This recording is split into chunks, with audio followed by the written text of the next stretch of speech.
Sebuah truk bermuatan minuman ringan terguling di jalur Denpasar Gilimanuk Senin 24 Januari. Hal itu terjadi lantaran truk tersebut tidak kuat melewati tanjakan di wilayah Banjar, Surabrate, Desa Lalanglingga, Kecamatan Slemadeg Timur.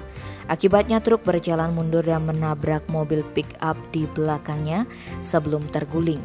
Peristiwa itu terjadi sekitar pukul 23.50 saat truk yang dikendarai Fendi Setiawan dalam perjalanan ke arah Denpasar. Saat melintasi tanjakan disertai tikungan, truk tidak kuat mendaki lalu ngatrek. Tak ayal, truk akhirnya menabrak pick-up yang dikendarai Sultan yang ada di belakangnya. Setelah itu, truk tersebut terguling membentur tembok pagar sebuah ruko di pinggir jalan. Tak ayal, muatan berupa minuman ringan dalam kemasan kardus berhamburan.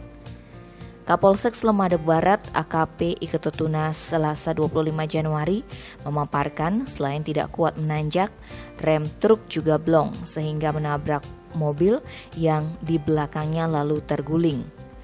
Meski demikian tidak ada korban jiwa dalam peristiwa tersebut. Tim Bali Express melaporkan.